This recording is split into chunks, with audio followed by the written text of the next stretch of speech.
Hello વિદ્યાર્થી મિત્રો, ઘન અવસ્થાનું લેક્ચર નંબર 2. હું આશા રાખું છું કે તમે લેક્ચર નંબર 1 બરાબર એટેન્ડ કર્યું હશે, તમે બરાબર તેને વાંચ્યું હશે.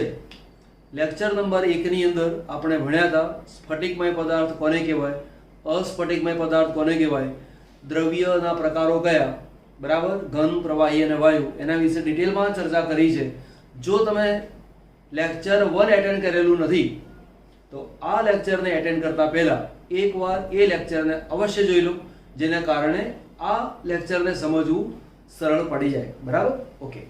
હવે જે સ્ફટિકમય ઘન પદાર્થોની વાત કરીએ છીએ તો એ સ્ફટિકમય ઘન પદાર્થો એનું પણ વર્ગીકરણ થાય.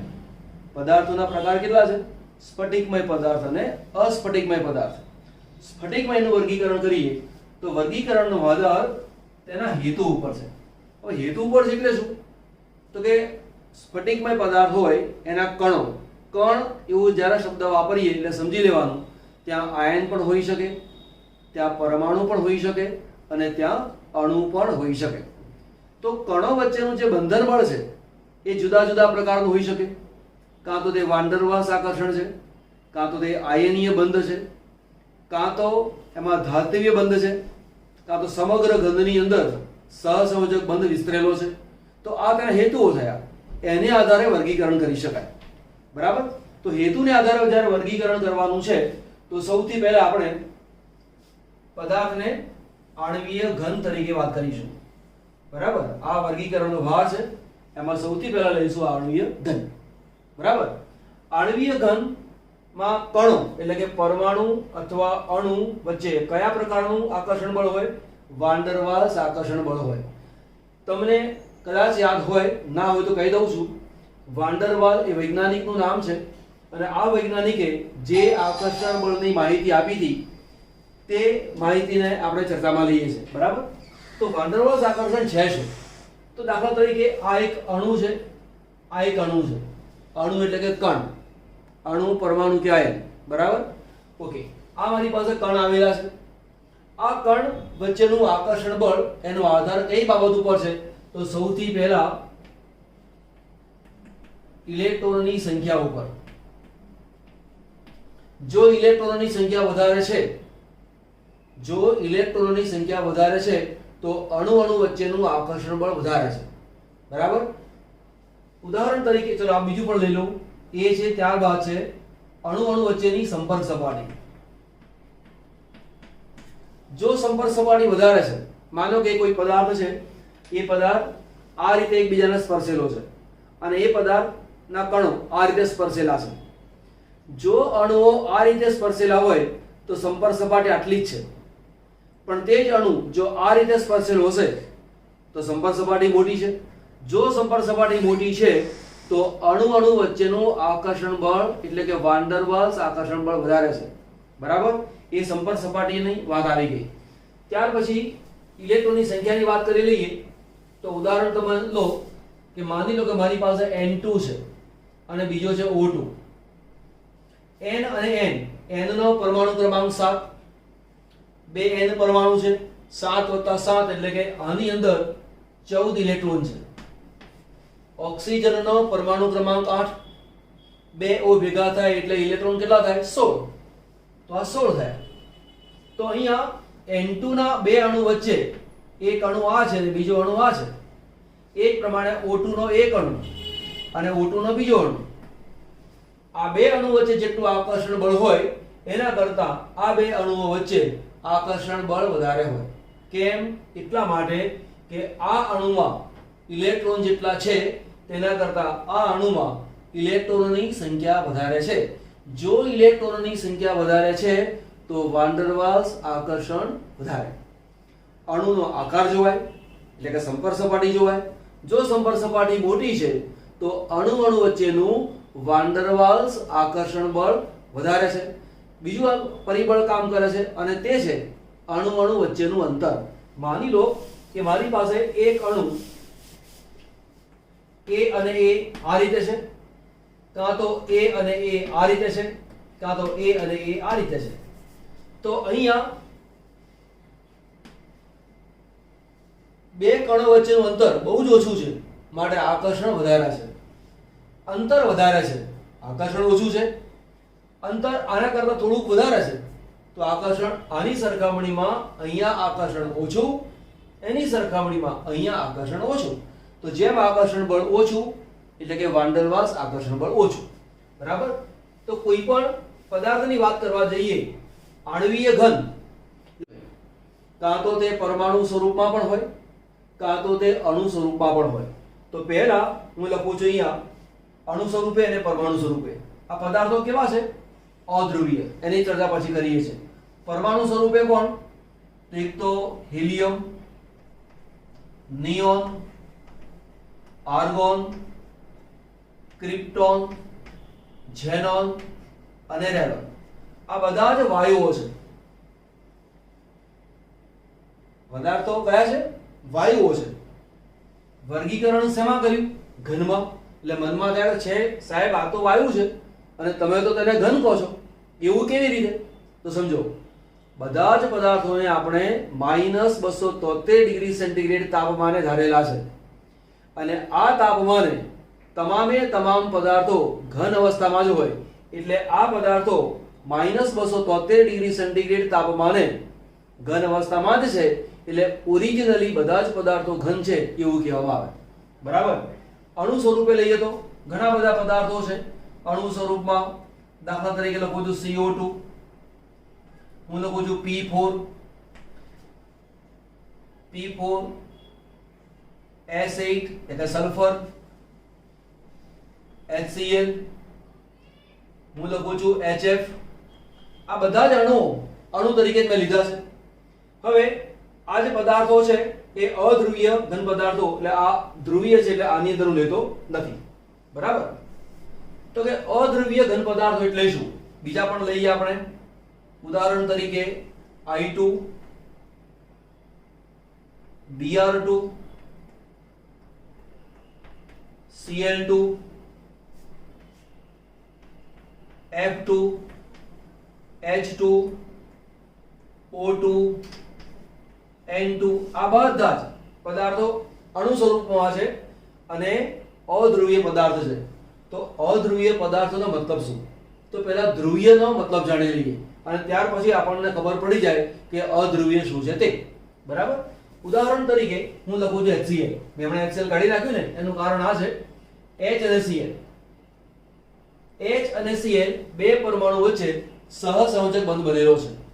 આ ઇલેક્ટ્રોન H તરફ પણ આકર્ષાય, આ ઇલેક્ટ્રોન Cl પરમાણુ તરફ પણ આકર્ષાય. બરાબર. હવે આ બંધના ઇલેક્ટ્રોન કયા પરમાણુ તરફ વધુ આકર્ષાયેલા હોય? તો કે જે પરમાણુની વિદ્યુત ઋણતા વધુ હોય તે પરમાણુ તરફ આ ઇલેક્ટ્રોન આકર્ષાય. H કરતાં Cl ની વિદ્યુત ઋણતા વધારે છે, ઇલેક્ટ્રોન Cl તરફ આકર્ષાય. માટે આ બંને ઇલેક્ટ્રોનને હું Cl ની બાજુમાં લખી દઈશ. તો અહીંયા ઇલેક્ટ્રોન વાદળ વધારે છે, માટે આ આંશિક ઋણભારિત છે અને આ આંશિક ધનભારિત છે. આમ એક બંધના બંને છેડા જુદો જુદો વીજભાર ધરાવતા હોય તો તેવા બંધને ધ્રુવીય બંધ કહેવાય. એવું ક્યારે બને? ત્યારે બને કે જ્યારે બંને પરમાણુઓ જુદા જુદા પ્રકારના હોય ત્યારે. બંને પ્રકાર જુદા છે. આ હાઇડ્રોજન છે, આ Cl છે. બંને પરમાણુની વિદ્યુત ઋણતા જુદી જુદી હોય. એવા પરમાણુઓ એકબીજાની સાથે જોડાય, સહસંયોજક બંધ બનાવે તો તેવા પદાર્થોની અંદર ધ્રુવીયતા હોવાની શક્યતા છે. આપણે કયા પદાર્થો લીધા છે? અધ્રુવીય પદાર્થો. જેમ કે CO2, તો C double bond O double bond O. આ રેખીય પદાર્થ છે. C કરતા O ની વિદ્યુત ઋણતા વધારે, C કરતા O ની વિદ્યુત ઋણતા વધારે. એટલે આ આંશિક ઋણભારિત છે, આ આંશિક ધનભારિત છે, આ આંશિક ઋણભારિત છે. બરાબર. આ બંધ ધ્રુવીય છે, આ બંધ ધ્રુવીય છે, પણ અણુ અધ્રુવીય છે. ફરી વાર સમજો. બંધ ધ્રુવીય છે, આ બંધ ધ્રુવીય છે, પણ આખો અણુ કેવો? તો અધ્રુવીય. તો સાહેબ એવું કેવી રીતે? તો રાસાયણિક બંધનો પાઠ 11મા સાયન્સમાં તમે ભણ્યા હતા, થોડુંક યાદ કરાવી લો. આની કે ધ્રુવીયતાની દિશા આ તરફ છે, આની ધ્રુવીયતાની દિશા આ તરફ છે અને આ જે એંગલ છે એ એંગલ કેટલો છે? 180 ડિગ્રી. અણુની અંદર બંધ કોણ? આ બાજુ જાવ તો 180, આ બાજુ જાવ તો પણ 180. જો બંધકોણ સમાન હોય, જો બંધકોણ સમાન હોય તો તેવા અણુની અંદર બંધ ધ્રુવીય હોવા છતાં પણ અણુ અધ્રુવીય હોય. બંધ ધ્રુવીય હોવા છતાં પણ અણુ અધ્રુવીય હોય. દાખલા તરીકે CO2 ની જગ્યાએ SO2 લખું તો ના ચાલે. તમારા મનમાં થાય કે CO2 ને SO2, આમાં C ને 2 ઓક્સિજન, S અને 2 ઓક્સિજન સરખું છે ને? ના, એવું એટલા માટે નથી કે SO2 નો જે અણુ છે એ કોણીય છે. આ રીતે બને. એટલે આપણે એની વાત કરતા નથી અત્યારે. આપણે એવા અણુની વાત કરીએ છીએ કે જે અણુ સ્વરૂપમાં છે અને અધ્રુવીય છે. બરાબર. ત્યાર પછી છે P4S8. તો P4S8I2, આની વાત પછી લઈએ. I2 લઈએ. I અને I ઇલેક્ટ્રોનની જોડ, બંને I સમાન છે. સમાન હોવાના કારણે આ ઇલેક્ટ્રોનની જોડ જેટલી આ તરફ આકર્ષાયેલી હોય તેટલી જ આ તરફ આકર્ષાયેલી હોય. પરિણામે આને માઈનસ કે પ્લસ ના કહેવાય, આને પણ માઈનસ કે પ્લસ ના કહેવાય. કેમ? બંને પરમાણુ સમાન પ્રકારના છે. ઇલેક્ટ્રોનને પોતાની તરફ એક સરખી રીતે આકર્ષે છે. એક સરખી રીતે આકર્ષતા હોવાના કારણે આની પરનો આંશિક ધનભાર 0, ધન કે ઋણ કશું ગણવાનું નહીં, 0 ગણવાનો. આની પરનો વીજભાર પણ કેટલો કહેવાનો? 0. તો I2, Cl2, Br2, આ બધા બે પરમાણુ ભેગા થયા. I2, Br2, Cl2, F2, H2, O2, N2 બધા જ એક જ પ્રકારના પરમાણુઓ છે. માટે અણુ કેવો છે? અધ્રુવીય. P4S8 એ બંનેમાં પરમાણુઓ કેવા છે? એક જ પ્રકારના છે. બધા જ પરમાણુઓ એક જ પ્રકારના હોવાને કારણે ટોટલ અણુની અંદર ધ્રુવીયતા છે નહીં. એટલે પદાર્થો કેવા છે? અધ્રુવીય પદાર્થો છે. તો અહીંયા આણ્વીય ઘન પદાર્થોની જે વાત કરીએ છીએ એમાં પરમાણુ સ્વરૂપમાં પણ પદાર્થ હોય, અણુ સ્વરૂપમાં પણ પદાર્થ હોય, પણ આ જે પદાર્થો કેવા છે? અધ્રુવીય પદાર્થો છે. એટલે કે ટોટલ જે ચાર્જ તમે ગણવા જશો એમાં ફોર્મલ ચાર્જ જે છે, બરાબર, એ 0 આવવાનો છે. આગળ લઈએ. આવા જે અણુઓ છે એમની વચ્ચે જે વાન ડેર વાલ્સ આકર્ષણ રહેલું છે એ કયા પ્રકારનું છે?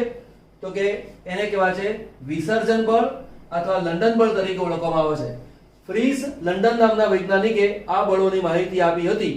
માટે આ બળોને લંડન બળ તરીકે ઓળખીશું અથવા તેને વિસર્જન બળ તરીકે ઓળખીશું. આવા જે પદાર્થો છે એ પદાર્થો કેવા છે? વિદ્યુતના અવાહક. તો કેમ વિદ્યુતના અવાહક? વિદ્યુતનું વહન કરવા માટે શું જોઈએ? બે બાબત જોઈએ. એક, મુક્ત ઇલેક્ટ્રોન. બીજું પરિબળ શું જોઈએ? મુક્ત આયનો. આમાં મુક્ત આયનો પણ નથી, મુક્ત ઇલેક્ટ્રોન છે નહીં. માટે આ પદાર્થ વિદ્યુતનો અવાહક છે. પદાર્થ કેવા છે? મૃદુ. સામાન્ય તાપમાને આ પદાર્થો કાં તો પ્રવાહી સ્થિતિમાં હોય કાં તો વાયુ સ્થિતિમાં હોય, કેટલાક ઘન સ્થિતિમાં પણ હોય.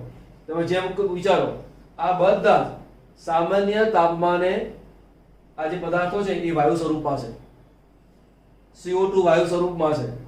P4S8I2 ઘન સ્વરૂપમાં છે. Br2 પ્રવાહી સ્વરૂપમાં છે. Cl2, F2, H2, O2, N2 આ બધા વાયુ સ્વરૂપમાં. એટલે અહીંયાથી માંડીને આટલા વાયુ સ્વરૂપમાં છે, આ પ્રવાહી સ્વરૂપમાં છે, આ ઘન સ્વરૂપમાં છે અને ફરી પાછો કયો છે? વાયુ સ્વરૂપમાં છે. તો ઘન પદાર્થ કયા ખરા? પરંતુ કયા તાપમાને? -273 ડિગ્રી સેન્ટીગ્રેડ તાપમાને આ પદાર્થો ઘન સ્થિતિમાં છે. પરંતુ સામાન્ય તાપમાને આ પદાર્થો ઘન પણ હોઈ શકે, પ્રવાહી પણ હોઈ શકે અને વાયુ પણ હોઈ શકે છે. એ કઈ સ્થિતિમાં છે એનો આધાર અણુ વચ્ચેના વાન ડેર વાલ્સ આકર્ષણ બળ ઉપર છે. જો વાન ડેર વાલ્સ આકર્ષણ બળ ઓછું છે તો વાયુ સ્વરૂપમાં, જો વાન ડેર વાલ્સ આકર્ષણ થોડું વધ્યું તો પ્રવાહી સ્વરૂપમાં, હજુ વાન ડેર વાલ્સ આકર્ષણ વધે તો તે ઘન સ્વરૂપમાં. એક તમને ઉદાહરણ આપું અહીંયા, 1, 2 ને 3. ઉદાહરણ તરીકે અહીંયા લખું છું એક Cl2, બીજું છે Br2 અને ત્રીજું છે I2. ત્રણે ત્રણ હેલોજન છે. આ વાયુ સ્વરૂપમાં છે, આ પ્રવાહી સ્વરૂપમાં છે, આ ઘન સ્વરૂપમાં છે. આ પણ અધ્રુવીય, આ પણ અધ્રુવીય, આ પણ અધ્રુવીય, છતાં પણ આ વાયુ, આ પ્રવાહી અને ઘન. તો કે કેમ? તો કે આની અંદર જેટલું વાન ડર વાલ્સ આકર્ષણ છે એના કરતા આની અંદર વાન ડર વાલ્સ આકર્ષણ બળ વધારે છે, એના કરતા આની અંદર વાન ડર વાલ્સ આકર્ષણ વધારે છે. મનમાં થાય કે સાહેબ કેમ એવું શું છે કે વાન ડર વાલ્સ આકર્ષણ વધારે છે? તો જુઓ, હમણાં જ મેં પીરિયડની શરૂઆત પહેલા જ મેં સ્ટાર્ટ કર્યું હતું. વાન ડર વાલ્સ આકર્ષણ બળનો આધાર ઇલેક્ટ્રોનની સંખ્યા ઉપર છે. ક્લોરીનનો પરમાણુ ક્રમાંક 17, એવા બે છે એટલે આના અણુમાં 34 ઇલેક્ટ્રોન છે. બ્રોમિન એનો પરમાણુ ક્રમાંક છે 35, એવા બે પરમાણુ થયા એટલે 35 દુ 70, 70 ઇલેક્ટ્રોન થયા. I2 એનો પરમાણુ ક્રમાંક છે 53, 53 ગુણ્યા 2 106. તો આના કરતા આની અંદર ઇલેક્ટ્રોનની સંખ્યા વધારે છે, એના કરતા આની અંદર ઇલેક્ટ્રોનની સંખ્યા વધે છે. અણુ અણુ વચ્ચેનું વાન ડર વાલ્સ આકર્ષણ બળ વધતું જાય છે. માટે આ વાયુ સ્વરૂપમાં છે, આ પ્રવાહી સ્વરૂપમાં છે અને આ કોણ છે? ઘન સ્વરૂપમાં. કયું પરિબળ ભણ્યા આપણે? આણ્વીય ઘનના પ્રકારમાં અધ્રુવીય ઘન પદાર્થો વિશે ભણ્યા. બરાબર? આટલો સ્ક્રીનશોટ લઈ લો, ત્યાર પછી આપણે બીજો પોઈન્ટ ભણીએ.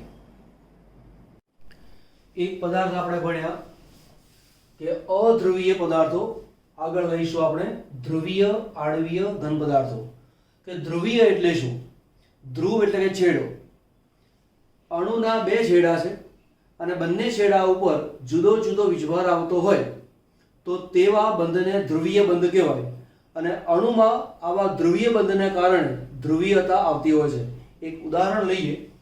ઉદાહરણ તરીકે આપણી પાસે છે HCl, H અને Cl. H કરતા Cl ની વિદ્યુત ઋણતા વધારે છે, માટે બંધના ઇલેક્ટ્રોન Cl તરફ વધુ આકર્ષાયેલા છે. માટે Cl આંશિક ઋણભારિત છે અને H આંશિક ધનભારિત છે. આમ એક જ અણુના બે છેડા જુદો જુદો વીજભાર ધરાવે છે, માટે તેવા બંધને ધ્રુવીય બંધ કહેવાય. હવે આ જે ધ્રુવીય બંધ છે, પ્રશ્ન પૂછવામાં આવે કે ભાઈ આકર્ષણ બળ કેવું? કે દ્વિધ્રુવ દ્વિધ્રુવ પારસ્પરિક આકર્ષણ બળ. એટલે શું? કે માનો કે HCl અણુ છે અહીંયા, તો આ પ્લસ માઇનસ, આ બીજો છે અસરણુ પ્લસ માઇનસ, ફરી આ બાજુ પ્લસ અને માઇનસ, અહીંયા અણુ હશે તો માઇનસ પ્લસ, આ બાજુ માઇનસ પ્લસ. એટલે કે આ દ્વિધ્રુવ છે અને આ પણ દ્વિધ્રુવ છે. બંને અણુઓ વચ્ચે પરસ્પરનું જે આકર્ષણ બળ છે એ દ્વિધ્રુવને કારણે છે, એ યાદ રહેવું. પછી ગલન બિંદુ કેવા? નીચા. આકર્ષણ બળ બહુ જ પ્રબળ છે નહીં, માટે ગલન બિંદુ તેના નીચા છે.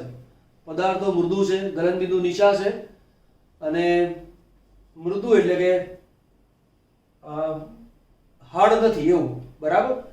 પછી સામાન્ય તાપમાને અને દબાણે પ્રવાહી અથવા વાયુ સ્થિતિમાં આવેલા છે. દરેકના ગુણધર્મને બરાબર યાદ રાખી મૂકવાના. ત્યાર પછી આપણે નવો પોઈન્ટ ભણીએ. આણ્વીય ઘનનો બીજો એક પ્રકાર છે અને એ છે હાઇડ્રોજન બંધ ધરાવતા આણ્વીય ઘન પદાર્થો. બરાબર? હાઇડ્રોજન બંધ બનાવે કોણ? તો હાઇડ્રોજનની સાથે કાં તો F જોડાયેલો હોય ફ્લોરિન, કાં તો N જોડાયેલો હોય નાઇટ્રોજન, કાં તો O એટલે કે ઓક્સિજન જોડાયેલો હોય તો હાઇડ્રોજન બંધ બને. ઉદાહરણ તરીકે લઈએ, ત્રણે ત્રણ છે H2O, NH3 અને HF. પહેલા H2O લઈએ આપણે કે H2O માં ઓક્સિજન, અહીંયા છે H અને H, આ છે અબંધકારક ઇલેક્ટ્રોન યુગ્મ. એવું કેમ લખ્યું તેનું કારણ જોઈ લઈએ આપણે. જેમ કે ઓક્સિજન પરમાણુ ક્રમાંક 8, ઇલેક્ટ્રોન રચના છે હિલિયમ કોર 2s2p4. 12મા સાયન્સમાં ભણતા હોઈએ તો આપણને ઇલેક્ટ્રોન રચના આવડતી જ હોવી જોઈએ. કમસે કમ 1 થી 30 સુધીની ઇલેક્ટ્રોન રચના તમને આવડતી જ હોવી જોઈએ. અહીંયા છે 2 ઇલેક્ટ્રોન, અહીંયા છે 4, 1 2 3 અને 4. હવે ઓક્સિજનની સાથે 2 H પરમાણુ જોડાય તો એક H પરમાણુ અહીંયા જોડાય, બીજો H પરમાણુ અહીંયા જોડાય. હવે આ એક જોડ છે અને આ બીજી જોડ છે જેણે બંધ બનાવવામાં ભાગ લીધેલો નથી. એટલે આ જે જોડ છે એ આ છે માનો, આ જે જોડ છે એ આ છે માનો. એટલે કે અબંધકારક બંધમાં ભાગ લેતી નથી એવી ઇલેક્ટ્રોનની જોડ. H કરતા ઓક્સિજનની વિદ્યુત ઋણતા વધારે છે માટે ઇલેક્ટ્રોન O તરફ આકર્ષાયેલા હોય માટે O આંશિક ઋણભારિત છે અને H આંશિક ધનભારિત છે. એ પ્રમાણે H આંશિક ધનભારિત છે અને O આંશિક ઋણભારિત છે. તો આ ધ્રુવીય બંધ છે, આ ધ્રુવીય બંધ છે. આ બંધકોણ અને આ બંધકોણ સરખો નથી. જો બંને બંધકોણ સરખા આવતા ન હોય તે સંજોગોમાં બંધ ધ્રુવીય હોય તો અણુ પણ ધ્રુવીય હોય. ફરીવાર, અણુમાં જેટલા બંધકોણ છે એ બધા જ બંધકોણ સરખા ના હોય અને તેવા અણુની અંદર જો બંધ ધ્રુવીય હોય તો આખો અણુ પણ ધ્રુવીય બને. બરાબર. હવે H2O એ ધ્રુવીય તો છે જ, પણ હાઇડ્રોજન બંધ પણ બનાવે છે. માની લો કે આપણી પાસે આ H2O નો બીજો અણુ છે, તો લખું છું અહીંયા H, ઓક્સિજન અને H. આ છે અબંધકારક ઇલેક્ટ્રોન યુગ્મ. આ આંશિક ધનભારી, આ આંશિક ઋણભારી. આ બેની વચ્ચે H બંધ બને છે. જુદા જુદા અણુઓ વચ્ચે H બંધ બને છે માટે તેવા બંધને કહેવાય છે આંતર આણ્વીય H બંધ. બરાબર. આંતર આણ્વીય H બંધ, જુદા જુદા અણુઓ વચ્ચે બનતો H બંધ. એક જ અણુના બે ઘટકો વચ્ચે H બંધ બને તો તેને કહેવાય છે આંતઃ આણ્વીય H બંધ. અહીંયા કોની વાત કરીએ આપણે?